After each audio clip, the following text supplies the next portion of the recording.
వసుదేవసుతం దేవం కంసచాణూరమర్దనం దేవకీ పరమానందం కృష్ణం వందే జగద్గురుం.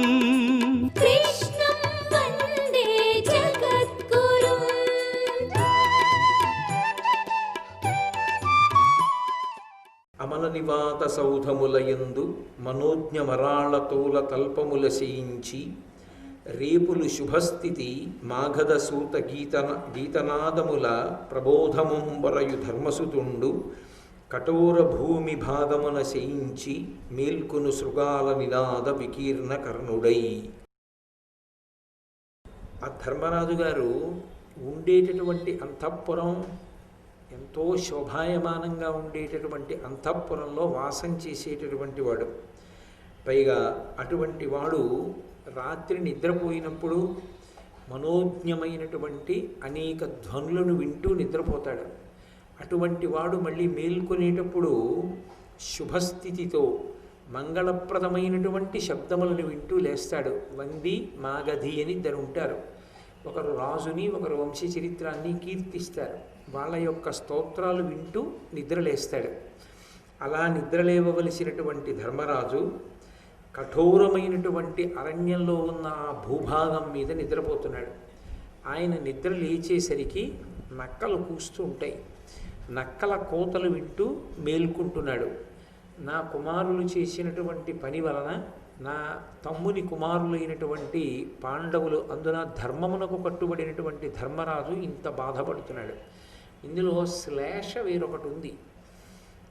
ఆ ధృతరాష్ట్రుడి భయం ఏమిటంటే, ఎప్పుడైనా సరే ఒక ధర్మాత్ముడు బాధపడితే అది ఆయన బాధపడినట్టు కాదు, ఆ ధర్మాత్ముడికి బాధ ఎవరి వలన కలిగిందో వాళ్ళని అగ్నిహోత్రం కాల్చినట్టు కాల్చేస్తుంది అది.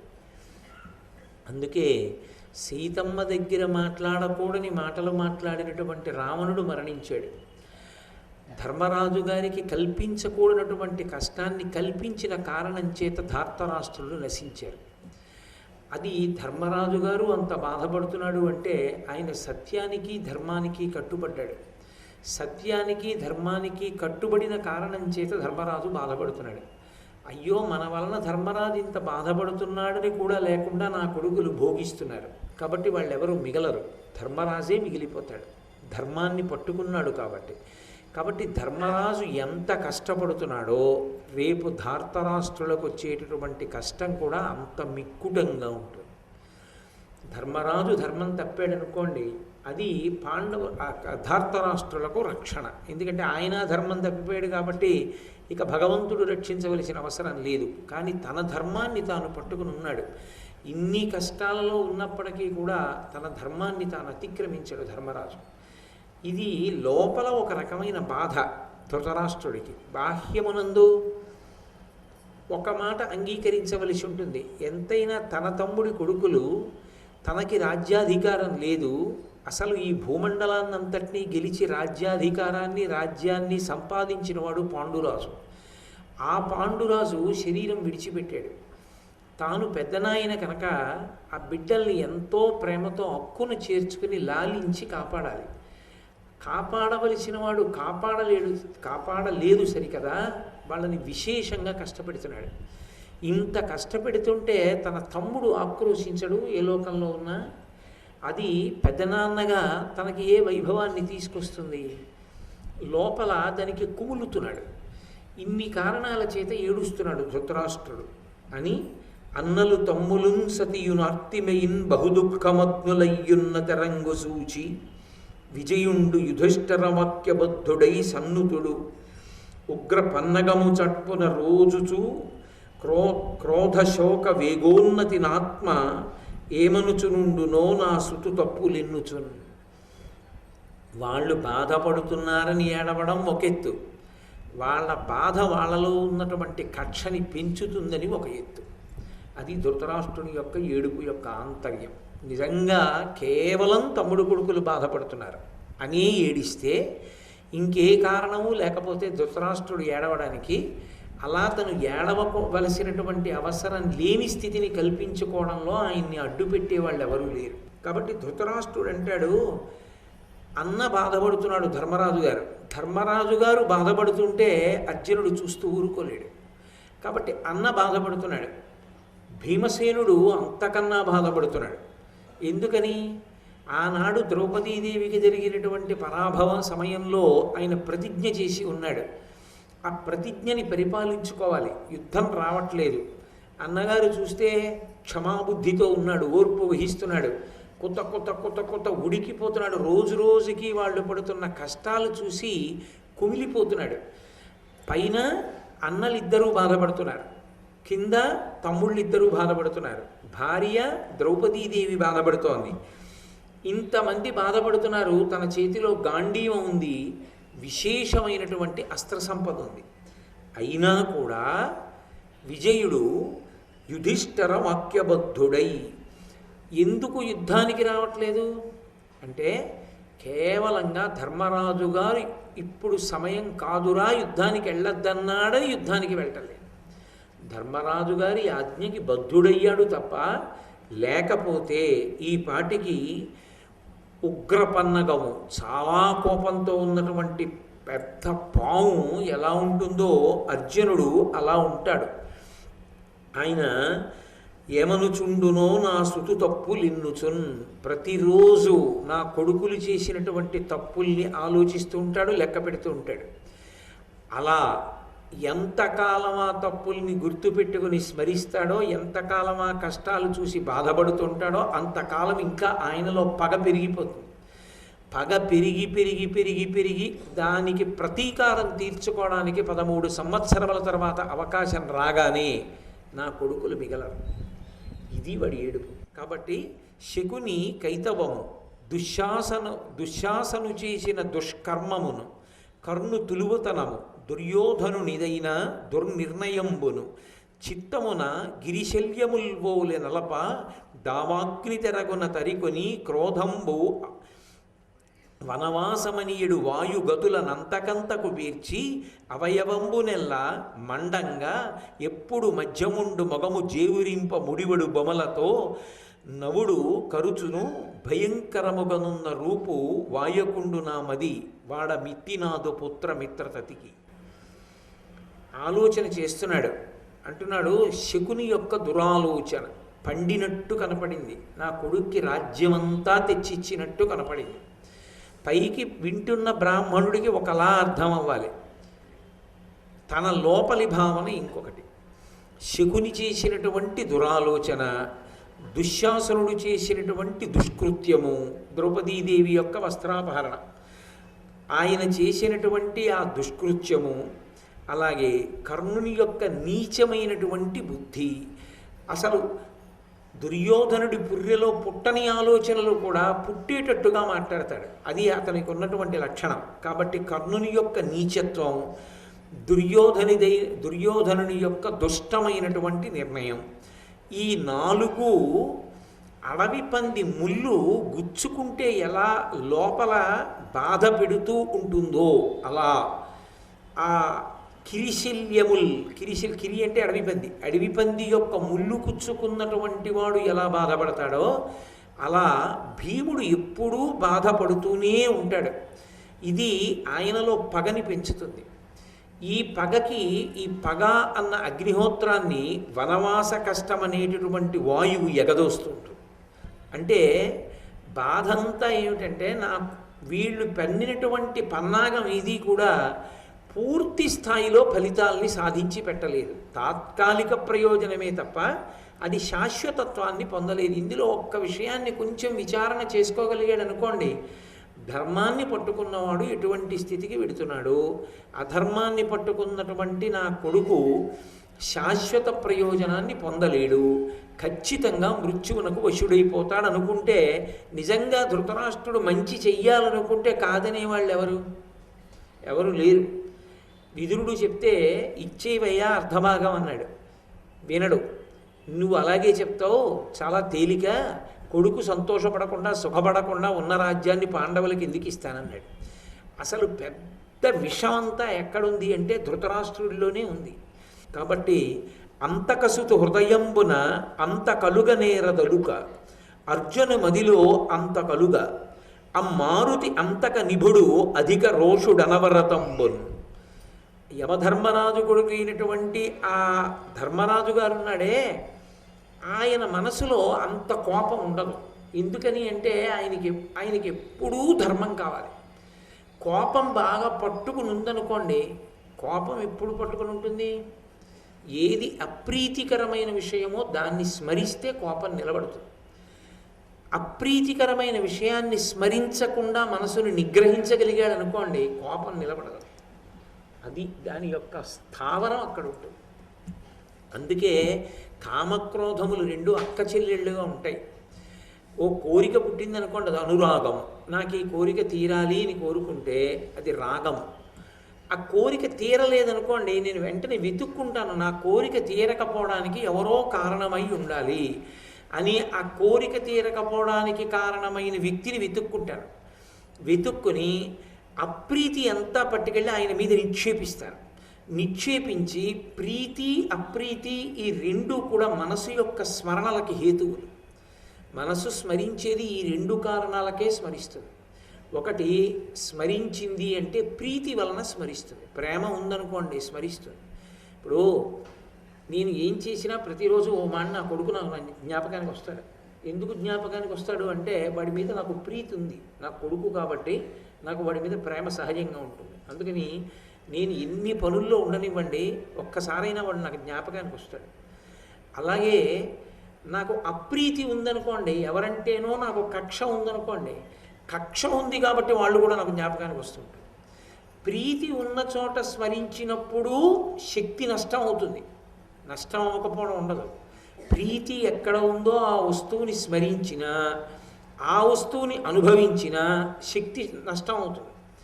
అప్రీతి కలిగినటువంటి వస్తువుని స్మరిస్తే కోపం పుడుతుంది. రెండూ బంధనహేతువులే. అందుకే కోపం పెరగకుండా ఉండాలి అంటే, కోపం తన స్వభావాన్ని కప్పేయకుండా ఉండాలి అంటే, తనకి ఎవరి మీద అప్రీతి ఉన్నదో వాళ్ళ యందు ఉన్నటువంటి మంచి గుణములను స్మరించడం ఒక ఎత్తు, లేదా అసలు వాళ్ళ గురించి ఆలోచించకుండా ఉండడం రెండో ఎత్తు. అలా కోపం వస్తుండగా అమ్మ బాబోయ్ వచ్చేస్తోందని తెలుసుకుని వదిలిపెట్టేసే ప్రక్రియలోకి వెళ్ళిపోవడం. దీని దగ్గరికి రానివ్వకూడదు అని ఉత్తర క్షణంలో దాన్ని విడిచిపెట్టేసేటటువంటి ప్రక్రియకి వెళ్ళడం. విడిచిపెట్టేసే ప్రక్రియ అంటే మీకు ఏ కారణానికి అసమ్మతి ఉన్నదో అసమ్మతిని ఒక్కదాన్నే వ్యక్తం చేసి విడిచిపెట్టడం, మీ అభిప్రాయ ప్రకటన చేయడం. నేను అంగీకరించలేను, కుదరదు, నేను మీతో ప్రశాంతంగా ఉండడం సంభవం కాదు. ఎందుచేత అంటే నాకు మీ యందు ఈ దోషం కనపడుతోంది, ఈ దోషం మీ యందు ఉంది కాబట్టి నన్ను అది కోపానికి వశుణ్ణి చేస్తుంది. అందుకని నేను మీతో కలిసి ఉండాలని అనుకోవట్లేదు, అది ఇద్దరం కలిసి చేయడం సాధ్యం కాదు అని మీ అసమ్మతిని మాత్రమే చెప్పాలి అంటే మీరు మీ నియంత్రణలోనే ఉండాలి. అలా నియంత్రణలో ఉండాలంటే కోపాన్ని పరిశీలన చేయాలి. అందుకే కోపానికి విరుగుడు పరిశీలన ఒక్కటే, వినా మార్గము లేనే లేదు.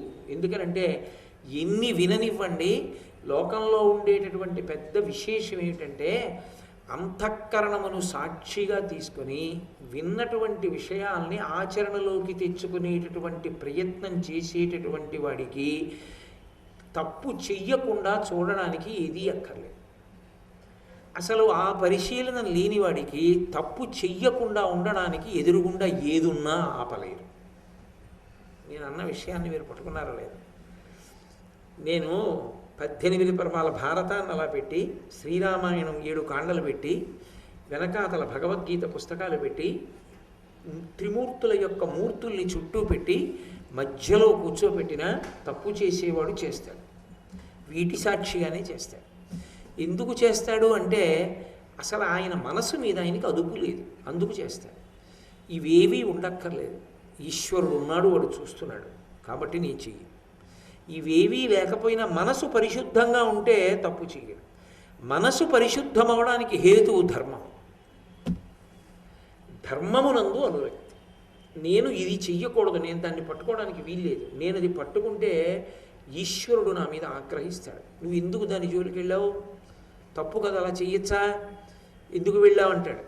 ఈశ్వరుడు నా వంక కోపంగా చూస్తాడు, నేను భరించలేనది, ఆయన నా పట్ల ప్రసన్నుడై ఉండాలి ఎప్పుడు, అందుకని నేను చెయ్యను అన్నవాడికి ఈశ్వరుడితోటి అనుబంధం, కాబట్టి ప్రశాంతంగా ఉంటాడు.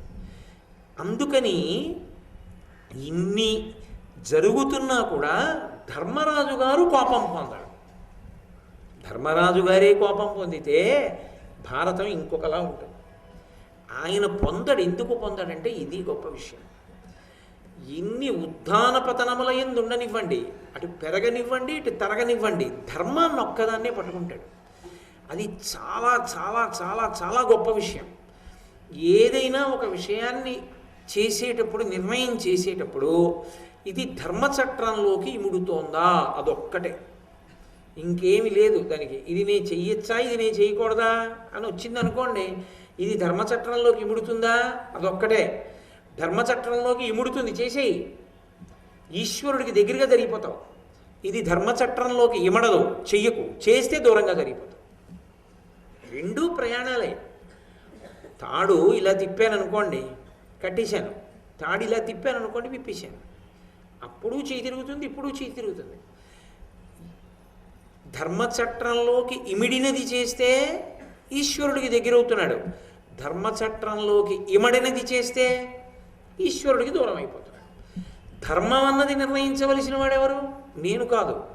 నా బుద్ధికి తోచిందల్లా ధర్మం అని చేయవలసి వస్తే మనసు ఎప్పుడు ఏం చెప్తుందంటే, ఏం పర్వాలేదులే అంటే, ఏం పర్వాలేదు, అలా ఎంత మంచిది ఏమిటో అంటే, అలా అది కాదు. ధర్మం వేదప్రోక్తం. అథవా నేను మీతో తరచుగా చెప్తుంటాను, 5 1 శృతి వేదం, 2 స్మృతి, 3 పురాణం, 4 శిష్టాచారం పెద్దల యొక్క నడవడి, 5 అంతరాత్మ ప్రబోధం. ఈశ్వరుడు అందుకే అంతరాత్మ ప్రబోధాన్ని పక్కన ఉంచుతాడు. తప్పు చెయ్యొద్దు చెయ్యొద్దు చెయ్యొద్దు అని చెప్తుంది. దాని గొంతు నిలిమేస్తే బాగుపడ్డం, దాని మాట వింటే బాగుపడతాడు. కాబట్టి ఈ 5టిని ఆధారంగా తీసుకుని ధర్మచట్రంలోకి ఇముడుతోంది చేశాడు. పరమ సంతోషంగా ఉంటాడు. ఎందుకంటే జరిగినది ఈశ్వరుడికి దగ్గరగా ఇంకా రక్షణ హేతు అవుతుంది. అసలు సనాతన ధర్మ వైభవం అంతా అక్కడే ఉంది. ఏదీ చెయ్యకుండా కూర్చోవడం ఎప్పుడూ సాధ్యం కాదు. అలా కూర్చోలేరు. ఒకవేళ ఉన్నా మీ మనసు ఆగదు, అది చేస్తుంది. కాబట్టి ధార్మికమైన పని చేయడానికి అలవాటు పడిపోతే ఎప్పుడూ శాంతిగా ఉంటుంది. అది పెరగడానికా తరగడానికా అనవసరం. అందుకే మీరు ఎప్పుడైనా చూడండి, శ్రీరామాయణంలో రాముడు ఒక పని చేస్తే ఇది ధర్మచట్రంలోకి ఇముడుతుందా అదొక్కటే చూస్తాడు. ఇముడుతుంది చేస్తాడు, ఇమడదు చెయ్యడు. అదే ధర్మాన్ని పట్టుకోవడం అంటే. ఇంకేం ఉండదు, అంతకన్నా పెద్ద విశేషం ఏమి ఉండదు. కానీ ఆ పట్టుకోవడానికి, పట్టుకోవలసినదే అని తెలిసి పట్టుకోకుండా ఉండడానికి, ఇది పట్టుకోకూడనిది అని తెలిసినా పట్టుకోవడానికి కారణం మనసు. ఆ మనసు లొంగుతుంది తప్పకుండా. దానికి ఒక లక్షణం ఉంది, అది ఆర్ద్రత. అది తడుస్తుంది, అది ముద్దవుతుంది. దేనికి ముద్దవుతుందంటే ప్రబోధానికి ముద్దవుతుంది. మనం చదువుకోవడం కన్నా పెద్దల దగ్గర విన్నాం అనుకోండి, నాటుకుంటుంది మనసులో. నాటుకుని ఎంత విన్నాం మనం, ఎందుకు మనకి ఇది వద్దు అంటే ఉద్వేగాన్ని పొందదు, ప్రశాంతంగా ఉంటుంది. లోపల నుంచి తరచు జ్ఞాపకం చేస్తుంది. వింటున్నావుగా రోజు, ఎందుకు మనం ఇంకోళ్ళని చిన్నబుచ్చి మాట్లాడడం, ఏమిటి కలిసి వస్తుంది మాట అలా మాట్లాడితే, వద్దు. చక్కగా మనం గంభీరంగా అవతల వాళ్ళని గౌరవించి మాట్లాడదాం. కాబట్టి ఈ దేశంలో ప్రబోధం అనేటటువంటి దానికి అంత గౌరవం రావడానికి, ప్రబోధం అనేటటువంటిది తప్పకుండా జరగడానికి కారణం అదే. మనుష్యుల మనసు ధర్మాన్ని పట్టుకోవాలన్నది ఒక్కటే పరమ ప్రతిపాదనము. అందుకే ప్రబోధము ఎప్పుడు ధర్మానికి దూరంగా జరిగేటట్టుగా ఉండకూడదు, అది తప్పు. ఏం పర్వాలేదులేండి, ఇన్నాళ్ళు చేశారు కదా, ఇంక ఇప్పుడు చెయ్యక్కర్లేదండి అని అభయాలు ఇచ్చి ఎప్పుడు ఏ విషయంలోనూ మాట్లాడకూడదు. వేదం చెయ్యమన్న దాన్ని ఏం పర్వాలేదులేండి మీరు చెయ్యక్కర్లేదని చెప్పడానికి నేను కాదు, ఎవరూ సరిపోరు. వేదం అలా చెప్పింది, అలా చెయ్యండి, తప్పు అలా చేయకుండా ఉండకూడదనే చెప్పాలి. కాబట్టి ఆయన ఉన్నాడే ధర్మరాజు, ఆయన మనసంత తొందరగా కోపం తెచ్చుకోదు. అది ఆయన గొప్పతనం. కోపం తెచ్చుకోదని వదిలేస్తే అందులో విశేషమే ఉంది. ఎందుకు కోపం తెచ్చుకోదు అంటే ధర్మాన్ని పట్టుకుంటుంది. కోపము వలన వచ్చే ప్రమాదాన్ని ఆలోచిస్తూ ఉంటాడు. అందుకని ధర్మమునందు అనురక్తి కలిగే వాటితో కూడి ఉంటాడు ధర్మరాజు. అలాగే అర్జునుడు కూడా మదిలో అంత అలక పొందడు, పెద్ద అంత కోపంతో ఉండడు. ఎప్పుడు అవకాశం వచ్చేస్తుందని పళ్ళు పటపట పట కొరుకుతూ ఉండడు. అంతక నిభుడు, సాక్షాత్తు ధర్మరాజు గారి యొక్క మూర్తీభవించిన రూపం. అంతక నిభుడు అధిక రోషుడనవరతంబన్, విపరీతమైన కోపంతో ఉండేవాడు ఆ మారుతి సుతుడు, వాయుపుత్రుడు భీమసేనుడు. వాడే చంపేస్తాడు నా పిల్లల్ని. ఎందుకని? ప్రేమంతా గూడు కట్టుకుంది దుర్యోధనుడి మీద. ఆ దుర్యోధనుడిని భీముడు చంపేస్తాడు. ప్రతిజ్ఞ చేశాడుగా. ఇది భయం. అందుకని ఎంత తలుచుకు తలుచుకు తలుచుకు తలుచుకు కుమిలిపోతున్నాడో చూడండి. పోనీ తండ్రి కుమిలిపోతున్నాడని వీడు బాగుపడ్డాడు, వీడు బాగుపడ్డని ఆయన్ని పిలవడం. చెప్పాడు కదా మహానుభావుడు. మహర్షులు వచ్చి చెప్పారు, సంగము చేత మారతారయ్యా. లోకంలో ఎంతటి వాణ్ణి మార్చగలిగింది ఏదో తెలుసా? సంగం మారుస్తుంది. ఎన్ని పుస్తకాలు చదివినా మారనివాడు, ఎన్ని చూసినా మారనివాడు ఒక ధార్మికుడైనటువంటి వ్యక్తితో కలిసి ఉండడం అలవాటు చేసుకుంటే మార్పు వచ్చేస్తుంది తనంత తానుగా. ఎందుకో తెలుసా? ఆయన మీద ప్రీతి పెట్టుకుంటే చాలు. ధర్మం మీద ప్రీతి వదిలే, నీకు లేదు పెట్టుకోమని నేను చెప్పను.